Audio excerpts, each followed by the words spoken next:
Hello, my loyal companions. Welcome back to episode 5 of RogueCast, your dedicated Rogue Company podcast and your one-stop shop for all your news, exclusive interviews, and clips of the week. In today's episode, we're going to go over the major changes that occurred as of the version 0.5 patch for Rogue Company. We're also going to have an exclusive interview with Streamer Unknown, a fantastic streamer and a big presence in the Rogue Company community. And of course, at the end, we'll be looking at your highlighted clips from this week. I am your host, Radar. Let's get into the RogueCast.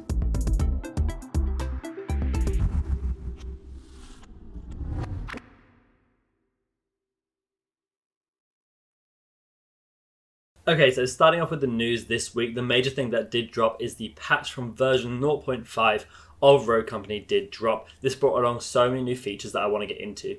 The full patch notes will be linked in the description if you want to go check them out for yourself, but going over some of the minor features before we get into the big ones is that there have been a few weapon adjustments, including the body shot damage of Phantom Sniper going from 80 to 70. This means that her pistol is now no longer a one-shot to the body after you hit them with a body shot with the sniper. This means that SMGs can combat her a little bit more, getting that extra bullet in before she can fire her second pistol shot. A big change for controller players is that the aim assist for hipfire has been nerfed for every gun class in the game. This mostly affects SMGs, which got the biggest nerf, but it also does affect the other weapons as well. The change does not adjust the amount of aim assist, so how slow the aim assist actually comes in.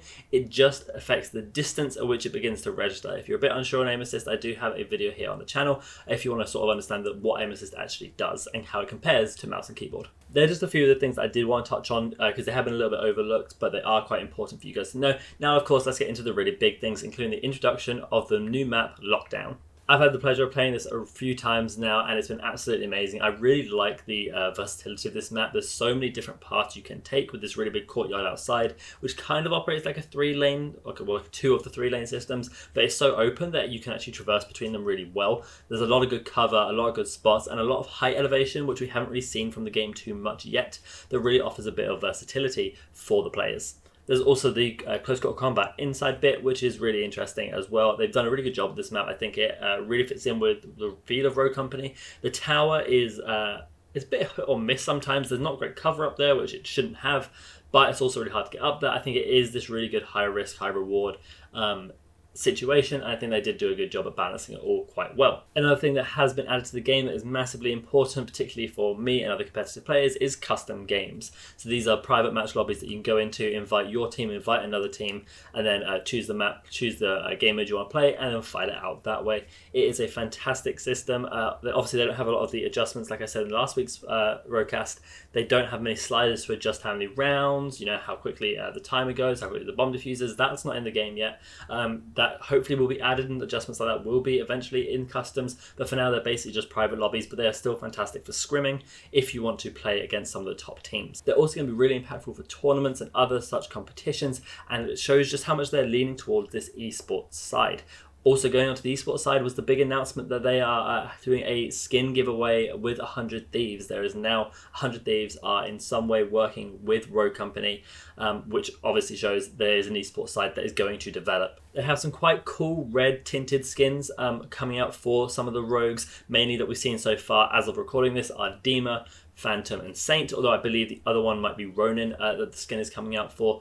But it just shows that there really is a development into this esports sector, which is exactly where I think this game should eventually go, and I'm very excited.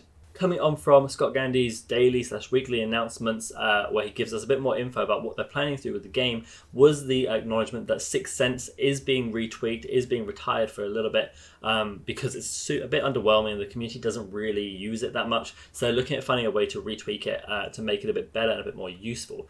Also, in the announcement, he said that they are looking to help the game become ranked ready, showing that they are focusing on ranked now, and I'm so excited because ranked is really what, for the majority of the player base, is going to make this game stand out.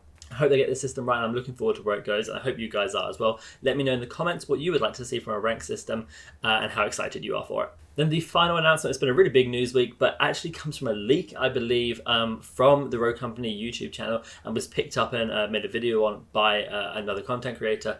And this is that Dahlia got a reveal trailer. It has now since been taken down, but we do have the footage of it. I'm not going to play that footage here for you, but the link to the channel where it was played can be found in the description. Dahlia has a fantastic kit, it seems like, using Trench's DMR as one of her weapons and using a brand new SMG, which looked from the trailer really, really strong. Very fast fire rate and very low recoil, which is always a deadly combo. And also has a smoke grenade and a frag grenade, two of the best gadgets you can have in this game, I believe. And then her abilities, where she gets really unique, she tethers to a teammate and can revive them from a distance. I believe the distance is around 30 meters. Or so, somewhere sort of within that range. And this happens instantly. She doesn't send out a drone like Saint does, but she just revives them manually from a distance. And then her passive means that whoever she is linked to, she takes that passive from that person also, which, pair her with a Lancer, you can have two people running around raw reloading. That is going to be insane, I think. She's going to be a massive, massive top tier pick for competitive. I see it already. She's going to be so comp based, so good at using her kit with other rogues and planning an effective strategy around that. If you want to go check out that video where it was announced, go check the description. That's it for the news though, guys. So I'm now going to take you on to my interview with Streamer Unknown. He is a streamer for a bunch of different games. He's been streaming for about 6 years, but he's now moved over to Rogue Company. He's just partnered with .pro, a gaming apparel brand, who also are looking to host tournaments coming up in the future. And I believe these tournaments are going to be very, very well run. So do look out for him. He's also part of Team Flank Nation, which is his competitive team that he rolls in.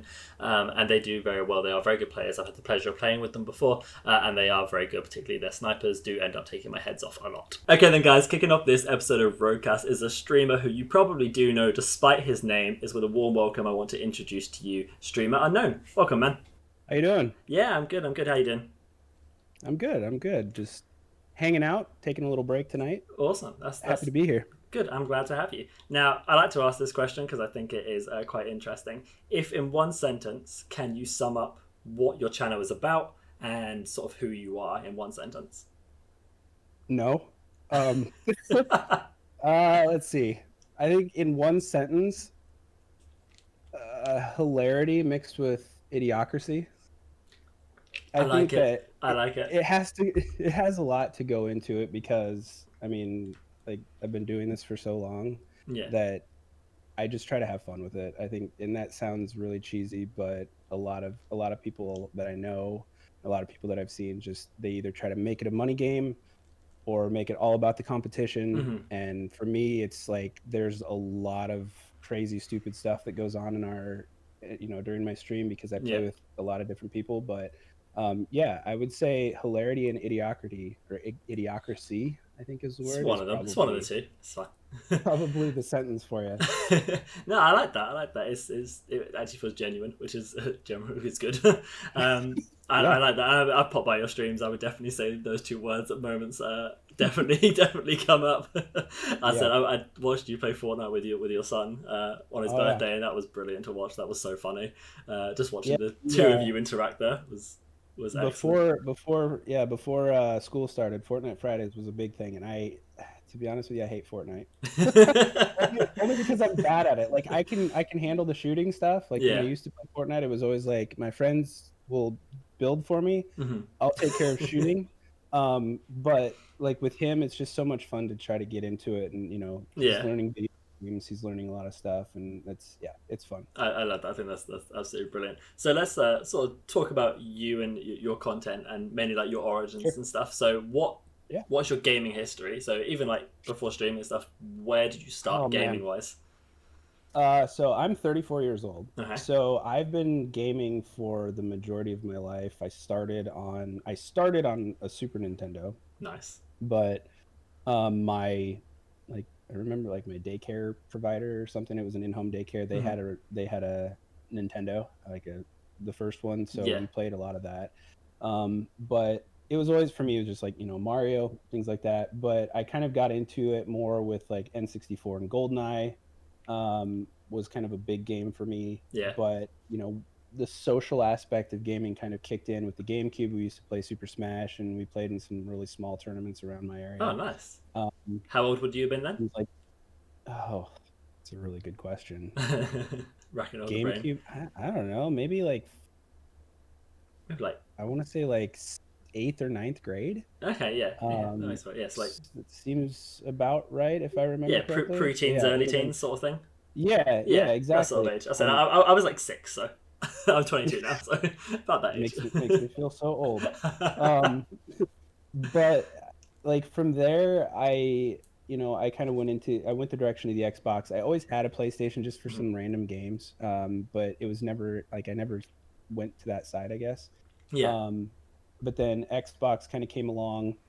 I always like to tell people, like, when they ask that question, is like the very first game that I ever actually like 100%ed and beat was the original Assassin's Creed, or not Assassin's Creed, I'm sorry, Prince of Persia. Oh, okay. Yeah. So on the original Xbox. So and I Nice. played through all of those games. I loved it.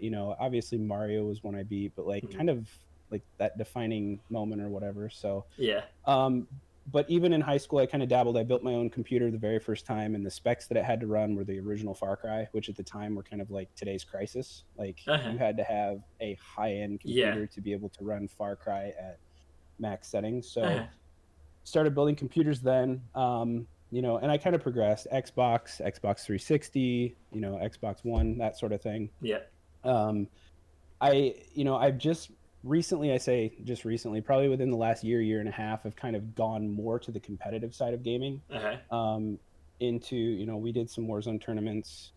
We did a couple blackout tournaments for Call of Duty or Black Ops 4. But I've been streaming for 6+ years now. Wow. So, off and on within that time frame, doing some other stuff within the industry. But just recently, my job has allowed me to go full time streaming, creating content. Yeah.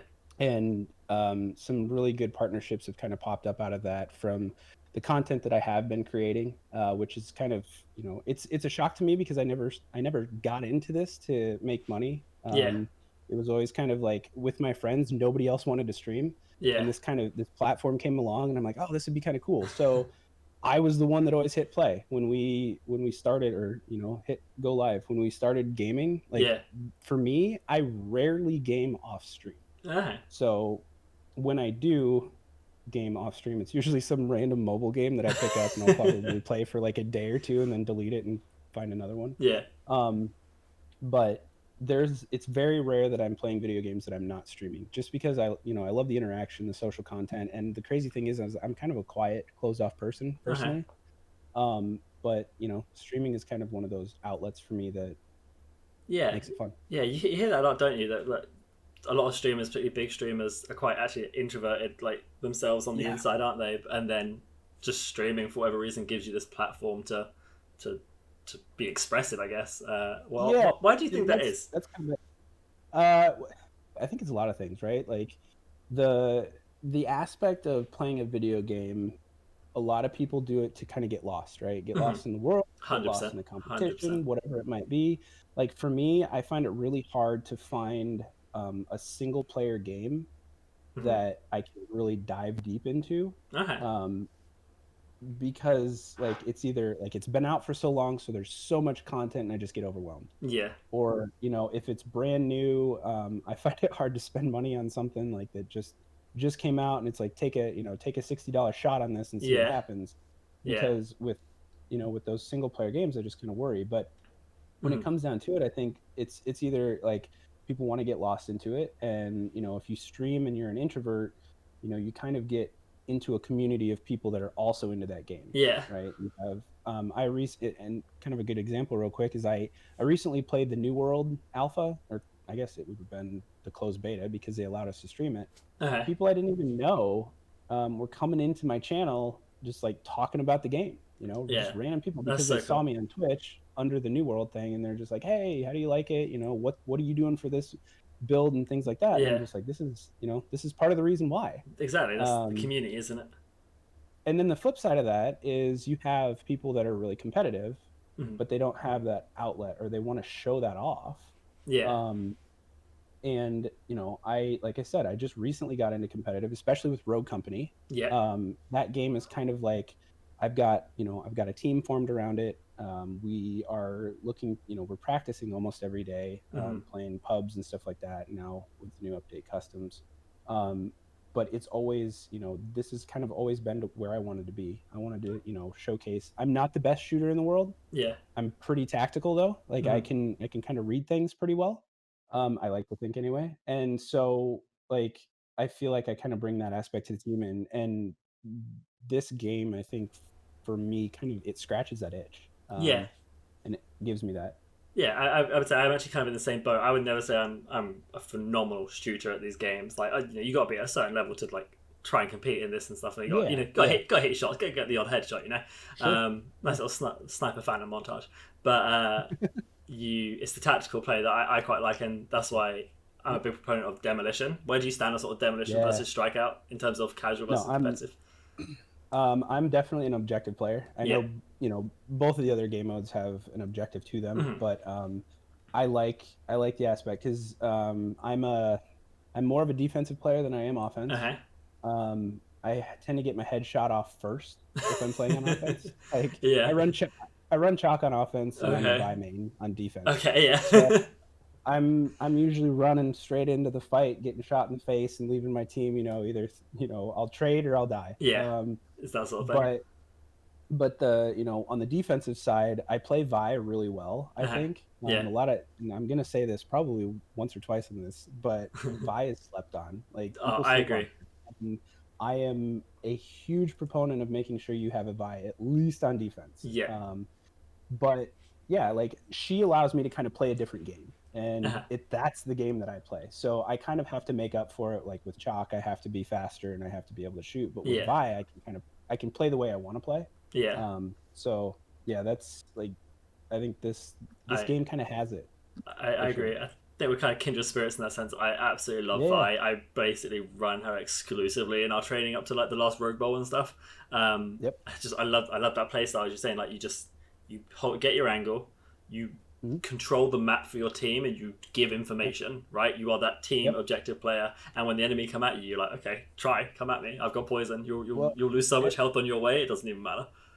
and see that's the thing too, is like people. I think the reason why she slept on though is because people don't take into the fact. Yes, she's annoying to the offensive Mm-hmm. team because she has the poison and it's taking health. Yeah. They don't realize that like it caps that person Oh at yeah. that health for that round. Like they Exactly. don't see that until you realize, oh my god, I'm at half health and I'm gonna take 2 bullets to be downed, Yeah. instead of like I can't regain this round. Yeah. Right? I Yeah. think the only person that can is Chalk Mm-hmm. with his overheal. Overhill. Yeah. But yeah, it's like her utility is very good. Yeah, I 100%. I think this game is so utility focused. I think that's something Mm, people are sleeping on as well. I think people are now just getting into it. But I actually had someone asking my stream earlier. They said, "What did you think corner campers are going to be a problem for competitive?" And I said, "No, because we'll use our utility and they will not survive right. camping around a corner." I think Yeah. Yep. utility is going to be the way forward in this game for sure. You Um, can wrap the poison around corners, which is yeah, something that a lot of people yeah. don't see. But Um, that comboed with the fire grenade is pretty deadly. What do you buy first round on demo? What's your first purchase? I'm curious. Depends on who they're playing. If their offense has a Dallas, Mm-hmm. I'm gonna buy Cloaked. cloak Yep. right away. If there's no Dallas on their offense, I'm gonna go for the incendiary. Okay, cool. I'm pretty much the same. I don't actually get the cloaked. I my general like thought process. I don't care if he sees where I am. Like I'm the one Yeah, they know where I am. Right, my poison's going over. sure. But the incendiary I love. Just like you've got two poison pools, then the incendiary. It's just brilliant. I Uh-huh. love it. Yep.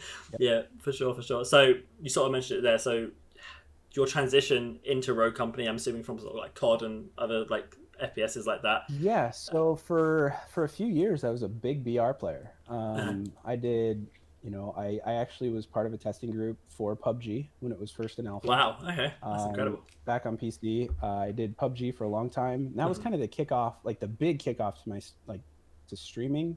I started on Twitch back in the day, and it was all PUBG all the time. Yeah.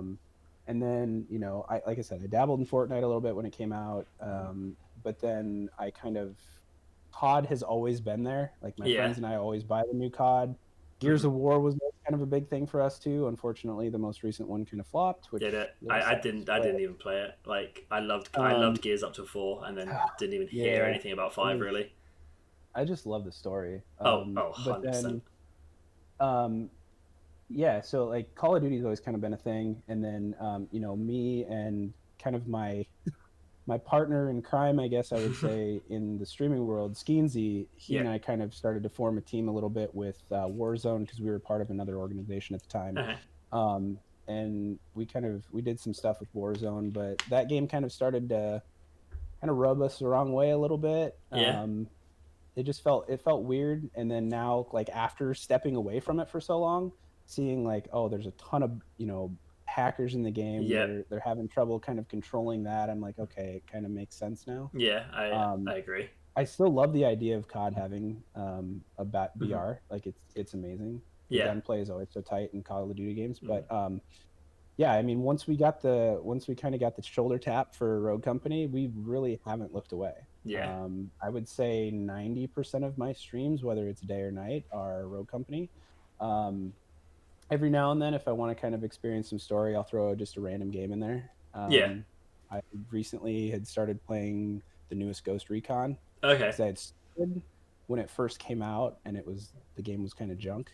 Uh-huh. So I figured, after a year, maybe they've changed some stuff, and it's solid. It's a good story. It's fun. But I think, I throw some random stuff in there. I'm still trying to find like an RPG or a MMO to kind of Yeah. like Okay. sink a little bit of time into. I'm not a World of Warcraft person. No. I've tried multiple times, and it just, like I said, I get overwhelmed because there's so much to Yeah. do. So much involved.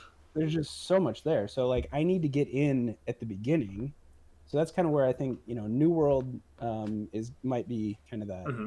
that area that I have something to just kind of mess around with in the background. Yeah. But yeah, my stream, to answer your question, a long time ago, my stream is about 90% Rogue Company and 100% ridiculousness. 100% ridiculous. I love it. Actually, I'm going to throw a bit of a curveball at you. What are your thoughts on Cyberpunk? If you're looking at that sort of Oh, RPG game, are yeah. you hyped? Yeah, I am. Nice. I very much am, actually. So I've been kind of building my PC for the last probably 6 months, 6 Mm-hmm. or 8 months. I've always, like I said, I've always been an Xbox person. But I've also always had a streaming PC. Like, that's how I did Yeah. it. But recently I finished my computer, like, unless I end up picking up a 3080. Yeah. I know, But right? If like, you've just finished it, then right. I finished my computer, finally got the graphics card that I wanted. Yeah. And then I ended up buying a streaming PC, which, let me tell you, that whole setup is just a gigantic pain. But I got it working. Everything's good. So it's just like, I think that Cyberpunk is one of those games that I'm excited to get to run at max settings and just kind of experience the world. Yeah. That's what I'm really excited for. And I was a big fan of the old Deus Ex games. Oh yeah. I've played those on console, and I've always wanted like more from that world, or from a world similar to that. So I think this is kind of going to be another part. Another part. That cyberpunk genre is just kind of a fascinating one for me. Yeah, I think that there's obviously a lot of hype around the game, and Mm-hmm. I obviously CD Projekt Red. I come from Witcher, Yeah. loved Witcher like to death. There's like probably one of my favorite like series. I don't see how they can mess it up. Like, I have a lot of faith in that studio to get it right. Yeah. So I think it's going to be a really really tight game when it comes out. A caveat to that is I could name a couple games that had a lot of hype around them. I know. On their face. There's that slight bit of nervous. I think I've gone to the point where I'm not allowing myself to doubt it. My expectations are just through the roof. Sure. I'm kind of the same way. Yeah. Even if I don't like the style of the game, which is my current biggest risk of like the world itself, maybe I'm not sure if I'll adapt into that. Like, because I'm a sword and kind of shield guy. Like, but we'll see. But I think either way they'll do it justice. I'm hoping. Sure. For sure. I absolutely think so too. But then that kind of leads me into going back into Rogue. How do you think Rogue is doing? Where do you see Rogue going in this future? What are your thoughts on? I think it's kind of from exactly what you said about Cyberpunk. Like, this is a game that has so much potential. Like, the amount of potential is very difficult to like kind of comprehend without actually seeming like a fanboy. Yeah. So I'll fanboy. Do it. But like, I'm sold, number one. So I've always been kind of on the just the viewer front of competitive gaming. I watch the COD stuff. Mm-hmm. I used to watch a lot of the competitive Halo stuff Yeah. and CSGO, things like that. I like watching better people than me play Valorant. Yeah. But as my first actual intro into this side of competitive gaming, I'm glad I did it here because Rogue Company just kind of, like we said earlier, it has it for me. And I think the mix of it being class based or utility based and team based. I mean, you've played pubs, I'm sure. You've solo queued, you've duo queued. It's hard. Yeah. Like, it's really hard to play this game without a full 100%. Yeah. But I don't yes, it's frustrating, but I'm not mad at that. Like, that just means that this game is built for competitive. Mm-hmm. Yeah. 100%. Yeah, I completely agree with that. Like, the direction that they're going, number one, Scott Gandhi and his updates on a daily and weekly basis are huge. Like, no other developer is doing this. Nope. I mean, and he's got the background to back all this up. Yeah. He's got some high profile stuff coming in with the announcement of the 100 Thieves skins. That came out of nowhere for me, man. That's I can tell you now. I'm in the testing pool for Rogue Company, so I knew a little bit, but so that coming out just gives you another feeling of, okay, there's more here. Yeah, right? that's going down the competitive They're working route, they're working more in the background. The release of customs this week, huge, so big. It's enormous. And then obviously his most recent tweet with, I'm paraphrasing here, but he said something along the lines of from now on you're gonna see me say ranked ready. Yeah, like that right there was and I think my retweet for that was, and that's the cherry on top. We're looking for that feeling of ranked play, number one, it's full competitive, but also you kind of know, unless you get into a crap lobby, you kind of know if you jump into ranked, these people are going to want to play. Right? They're not 100% messing around. You're going to have full comms if you do game chat, things like that. But just kind of, it's for me, Rogue Company has it all. I can't wait to see what's under those character bios to give us a little background on what exactly this is. I am so there with you. I have been waiting for lore from this game since I did my first guides on the rogues, and I read that little sentence, and I was like, "Oh, this could go somewhere. This is it." Exactly. I am so interested.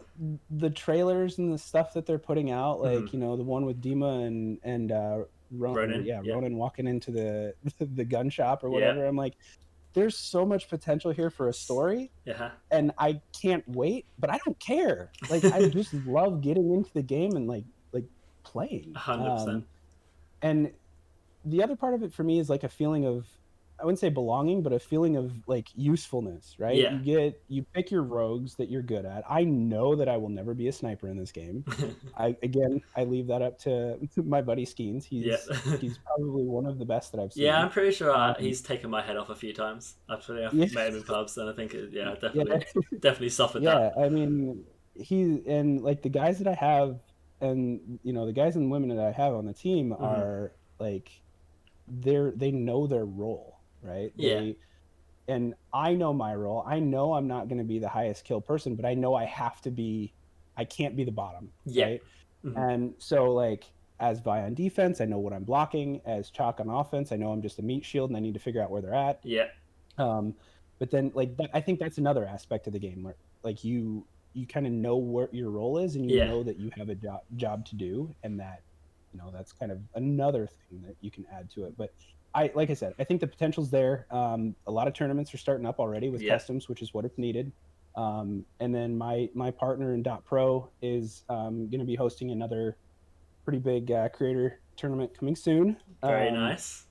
Can't give a lot of details on it yet. No. But it's going to be something to watch. I will guarantee you that. And you can kind of take my word for it. It's going to be it's definitely going to be something for people to watch, especially if you're into Rogue Company and into watching creators play this game. Yeah, I'm a big forward pusher. That's not really a thing, but I will pretend it is of tournaments, particularly tournaments that are done well, and I think I have a lot of faith in you and you guys down at .pro to get a good tournament done in customs. I'm definitely looking forward to that. Definitely going to convince my team to partake because I think it's going to be absolutely awesome. So you sort of mentioned there your team. You mentioned .pro. I think we'll get onto that a little bit in a second. But you also mentioned your team, and I believe that's different, right? You are part of Flank Nation. That is sort of. You want to tell me a little bit about that? So Flank Nation came kind of out of it's a brainchild of me and Skeens. We had this idea. We were, like I said, we were in another organization. We just we weren't happy with the direction things were going. And originally it started off as us trying to form a team around Warzone.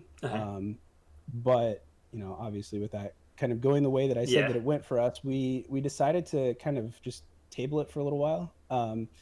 But it kind of started creeping back in our minds when we were just like, you know what, we could make a competitive push with Rogue Company. Yeah. So we're going to put it back together. And we've got, I'd say probably 6 or 7 people on the team that we kind of rotate in and out for tournaments, and who obviously we're still working day jobs and stuff like that. So depending on when tournaments come up, we can shuffle people in and out and play games. But the majority of we know what our role is. So Flank Nation kind of just came out of the people that are in it are a really small group of friends. So it's kind of that's always good. That's always the best way. Yeah. It's not your COD pro organization where you've got millions of dollars thrown in there, but we know how to play, and we know what it takes to get to that level. So, but yeah, I mean, it has a Twitter with 15 followers. Nice. We'll get that up. Let's do it. More than anything, it's like an announcement board for us. Something like that, kind of a placeholder. Who knows what happens later on, but so that's kind of where it is. So typically, when we're in tournaments, that's what we're representing. So it's awesome. I think that sort of teams coming under a brand, especially when it's something they set up together. And I love the fact you're all friends. I think that is a massive part, especially if it's kind of your first time getting into mass competitive. It's definitely my first time in Rogue Company getting into a very competitive scene, and I joined Maru mostly because we're friends. We formed a friendship there. Yeah, and the one thing that I do obviously these pro organizations, they're bringing people in to make money.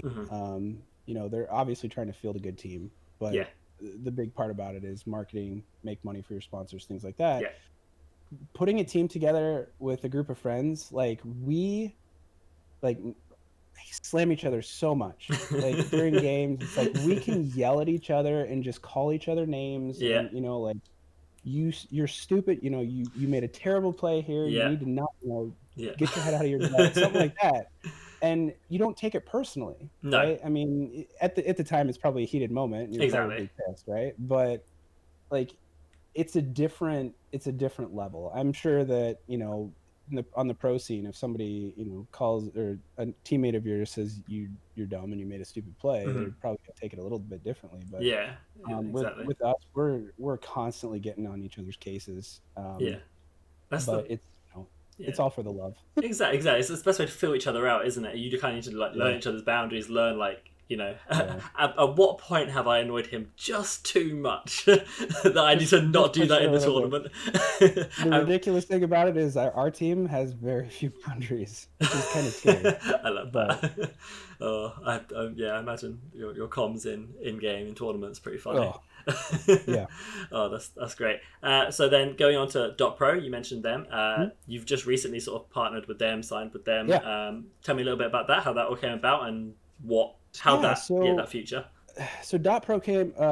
First of all, .pro's they're an entertainment and apparel brand in the esports area. So they focus on creating really good looking apparel for pretty much any walk of life. That's awesome. They are and kind of on the esports side of things, but the apparel that they have is amazing. And some of the stuff that they've got coming down the line is looking really good too. So nice. It's kind of something anybody can wear. And you feel good in it. But we've got a few content creators on the team that they all have kind of a different focus, right? So .pro has kind of been big in the PUBG and Apex scene as far as tournaments and stuff like that on that side of things. But the goal with the entertainment side is to bring in some of the best influencers in an area that fit the brand and vision, right? So Yeah. the pro just stands for passion, respect, and optimism. It's kind of not just like an organization goal, but it's almost kind of like, and that was another part of it that kind of brought me into, was the fact that like that's their motto, Yeah. I is like that. like passion, respect, and optimism. Like I'm not, excuse the language, I'm not an asshole streamer. No, you good. I don't call people out in my chat. Mm-hmm. Unless you're coming at me like that, like Yeah. that's not how I am. So I'm always trying to be as respectful as possible. I'm always optimistic Mm-hmm. with my team, with my stream, with everything I do. I try to stay as optimistic as possible. Yeah. And obviously the passion part of it. I mean, hell, I'm still streaming at 6+ years, so Yeah. I'm here. You got that But fire. yeah, and so for me, I think I've always had like those small time affiliations that new streamers kind of get into, whether it's Mm-hmm. like a junk energy supplement, whether Yeah. it's I don't, God, I'm trying to think of some of the stuff. I don't want to like call You anybody can't out, call but that a like bracket. energy drinks, Yeah. workout supplements. What are some of the, like, chair manufacturers, Yeah, or those sort of things. just all those weird affiliations that people get, Accessories, that and sort of stuff. they don't realize that there's actually, like, you're not getting anything out of it, No. and they're making money off of you trying to sell their products for you. Mm-hmm. That's I've had a few of those. I've been through that. I've been down that road. Yeah. But Dot Pro kind of approached me after seeing some of my content and seeing, kind of the passion that I do have Yeah. for this game. And they didn't have like a content creator for Rogue Company. They have Mm-hmm. them for Valorant. They have them for Apex, Warzone even. Yeah.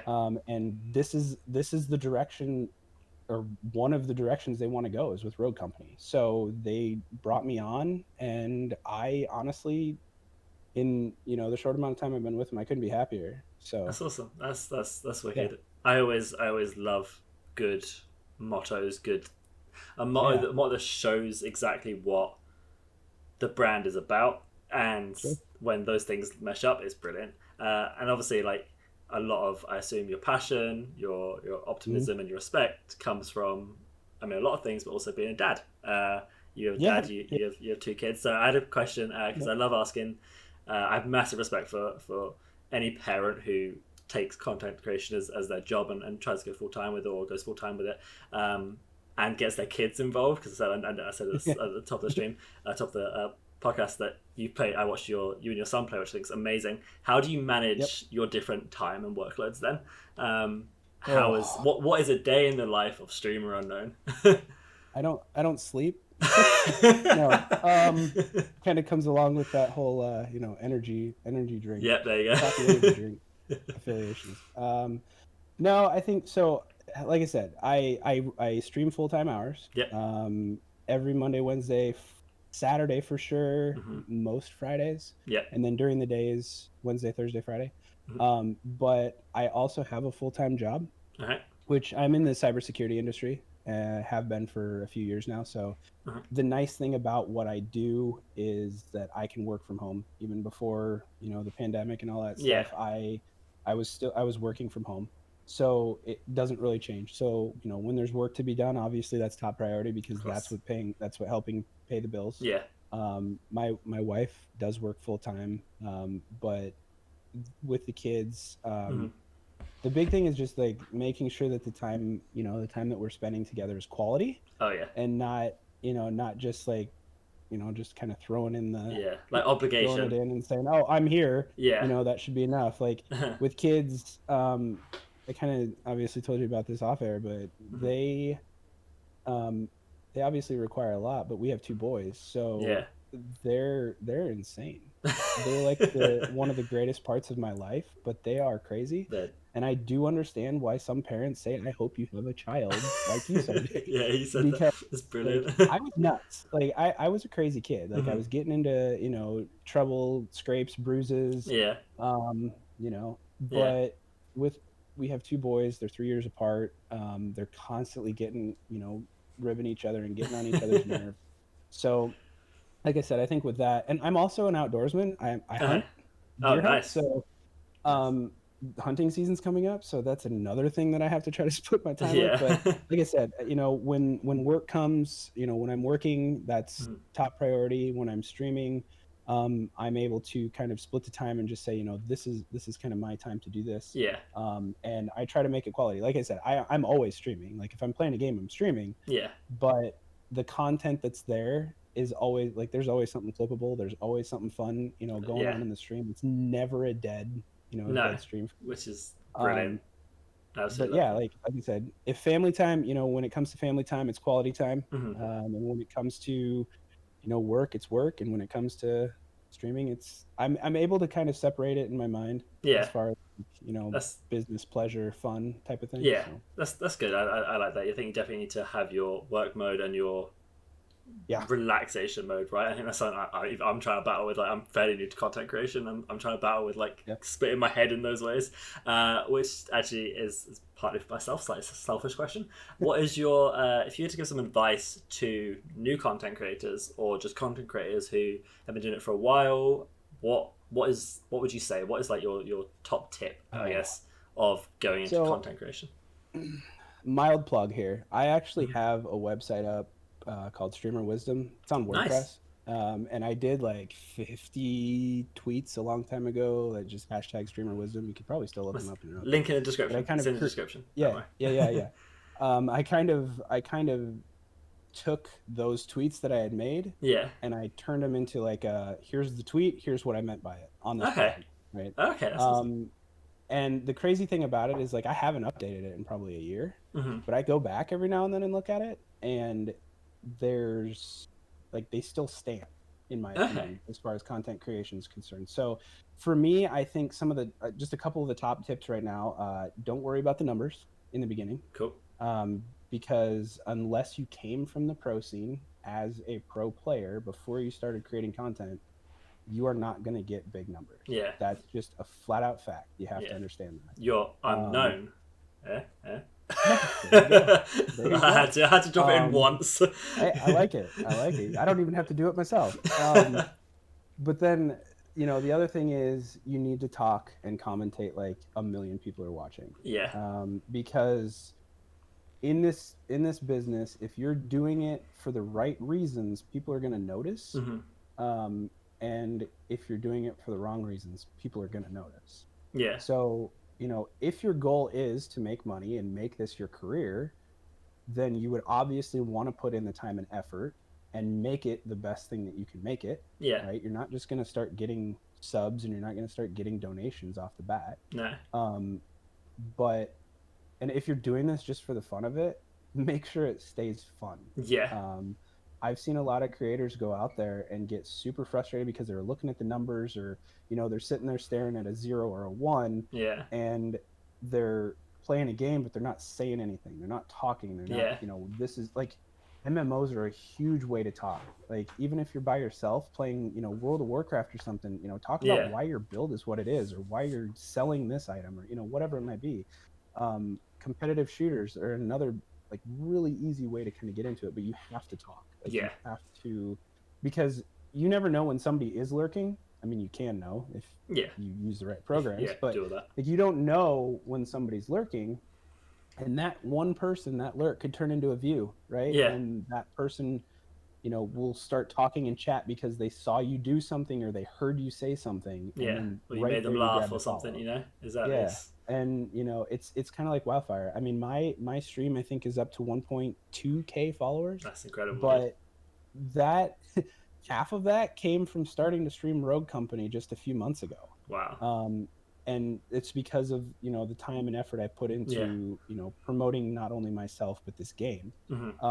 But before that, like, I was stagnant. I've been on almost every platform that's out there because I always like to try new things too. Yeah. So that's another part of me is like, I was on Mixer. I was on Twitch before I started on Twitch. I was on a program called DLive. I've never been on YouTube gaming streaming, but we have a very small YouTube channel right now. But I mean, I've tried Hitbox. Like, all of those programs I've checked out. But I think that, like I said, the big thing about this is you cannot get discouraged. Just, play the game you want to play, and, create the content that you want to create and just let it fly. Yeah. I mean, that's another thing. You have to have fun with this, or else it's going to go nowhere, and people can see that. I love that. I think that's fantastic advice. Like, just immerse yourself in your content. Focus on your content, not the numbers. They really do not matter. That is the truth, honestly. The numbers don't matter, because if you're having fun and your viewers can see it, and your content is worth people sticking around for, those numbers will increase and you won't even realize it. Exactly. A lot of like what I like to do with people in my community who are also content creators is I love to help them get to wherever they like want to be. Like, most of the time at the moment, it's like helping people reach affiliate with like my community and stuff. And I absolutely love it. And earlier today, so we helped somebody get to affiliate. And obviously, like, it's because I do not promote people who do not produce good content. So absolutely full rights to him. He got to 50 followers.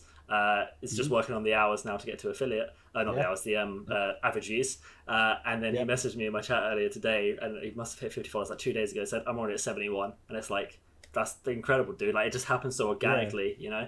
And it's really tough sometimes, because people like say, affiliate is like the first goal, right? Yeah. Like, on Twitch, I want to get 50 followers. I need to get those 3 views, those 3 concurrent views, and then the hours, obviously. But then, like, after that, what's your next goal? Yeah. It's very difficult to tell somebody, you should set your next goal at partner. Because it's a jump. It's far, isn't partner it? Partner with Twitch has changed, though. It used to be you had to have a minimum 2,000 followers. Wow. Before you could apply. Wow. That's not there anymore. No, it's just the 75 views, isn't it? Average views. 75 concurrent viewers, and the streaming hours. Yeah. Streaming hours. But so, like, you got to set attainable goals. But the other thing I do now is, like, I hadn't done this before, but since I've gone doing this professionally now, I started like including my my community in the goals, right? Like, this is what I want to do for the next 3 months, 6 months, a year. This is where I want to be. And they kind of know like what I'm working towards. I don't put the onus on them to say, you need to get me to partner, or you need to get me these views, but at least they know, like, this is where I want to be. So if you have friends that are bored right now, or they want to check something out, send them my way when I'm streaming, and I'll happily talk to them. Exactly. And I think another thing is chat engagement, massively important. I see. I know you're very active in your chat and stuff. I think that's a massive thing as well. That's a big thing for me, is like whether there's like one person in my chat, or at least one person talking in my chat, or there's 50. Like, to me, that's another thing. Sometimes my teammates yell at me because I'm not paying attention. And usually like trying to read chat, and like, we had a weird thing happen one night where we were doing a giveaway for the Ultimate Founders Edition for Rogue Company, and my average views are like, I'm happy with where they're at, but that night we hit, like, my goal was, if we get 50 concurrent views, I'll give away an Ultimate Edition. And then I kind of get a stretch goal because we hit it. Like, it happened, and then I was like, if we get 100, I'll give another one away. Right? Nice. We hit like 10009. That's incredible, like, dude. It just kept going amazing. up. Well, the problem was I only had 2 mods, and one of them was playing with me. And I mean, you have those chat bots that are coming in, obviously, and like trying to bot the channel and stuff like that. So I had like these 2 mods. One was like playing and trying to mod at the same time and ban people that were just chat bots. And then the other one was like, I think he was in bed watching the stream, and he's like, I can't do this from my phone. Like, we're having, so it was crazy. But yeah, like, chat engagement is a huge thing for me, because like I said, the reason I do this is because I like the sense of community, and I like the feeling of, like, talking to people and, kind of explaining what I'm doing. And, even if you come into my stream and I'm playing a game and that you've been playing for like 5 years, and you're like, you're doing this all wrong. Like, I'm like, okay, hold up. Let me stop. Tell me what I need to do. Because obviously I want to, I'm still playing to be the best that I can be. So dive in. Let's do it. If you can help me, let's do it. I think that's absolutely brilliant. So what's next for you in the next coming however long? What is your current focus on going into the future? That's a question that's never been verbalized to me. Oh, really? But I've thought of nobody's ever asked me that. Well, actually, here you go. First, I've thought about on it. RogueCast. I've thought about it. So Obviously Twitch partner. Like I just said, if you're an affiliate or if you just hit affiliate, don't set that. But I'm at that point where I think I would love to be partnered. Yeah. Like I said, I never set out for this to be a money-making opportunity. No. But thankfully, I am producing some sort of an income from it, and it's great. Like That's incredible. I can't thank the community more for what they've done for me. But I think partners kind of like the point where if I hit partner, that's where I have to start setting a new set of goals, right? Like that's the end of this set of goals right now for me. And then that's where I have to really step back and say, whoa, okay, now what are we going to do? Yeah. But I think, so that's the big goal. I'm like right on the verge of, I'd really like to be partnered with Rogue Company. I think that, the work that I've put in and the work that the community's done to help, not only promote me, but push that, that's something that I'd like to hit too, just because that would kind of be almost like a high five. Yeah, it is, isn't it? It's like Scott shake. I know that I've done. Yeah, exactly. Yeah. Handshake saying good job, thank you for promoting our game type of thing. Yeah. And like I think that's that's another goal. But for me, like this whole partnership with .pro has been like kind of a dream come true for me at this point. That's awesome. They're giving me the reins to kind of run with Rogue Company content under their name, and that's something that I really want to do, and I want to do a good job at it. So obviously, like I said, the YouTube channel is going to have to kick up now. We're going to start doing montages, things like that. But to stay competitive, I think that's the big thing. I want to see where this game goes, and I want to help push it there. So you're going to be hearing a lot from myself and Flank Nation, I think, and that's incredible in the future. Awesome. So, well then, I think that's pretty much going to take us to the end of RogueCast. But of course, I couldn't let you go without telling everyone where they can find you. So if you want to plug whatever you want to plug, however much you want to plug, absolutely go for it. Everything will be linked in the description anyway. But tell them where to find you. So. So on Twitter, you can find me at it's STRMRUNKNWN. Side note on that, apparently streamer unknown spelled out on Twitch and Twitter is taken, but they're not being used. Okay. So I'm gonna have to find a good lawyer or something to see if I can get. I actually have a law degree. I can't help you, but okay. Well, let's figure this out. I definitely can't help you. Wrong country. So didn't really do much.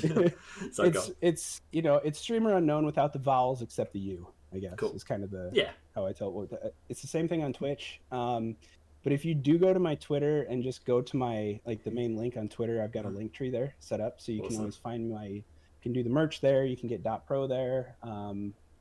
Instagram. I don't really post a lot on Instagram, but I'm there. So yeah, you can find me there. And then Flank Nation is just at Team Flank Nation. Awesome. That's absolutely incredible, dude. I wish you all the best success, and you've been a fantastic guest here on RogueCast. And I just want to thank you for being on. Yeah, I appreciate it, man. I really do.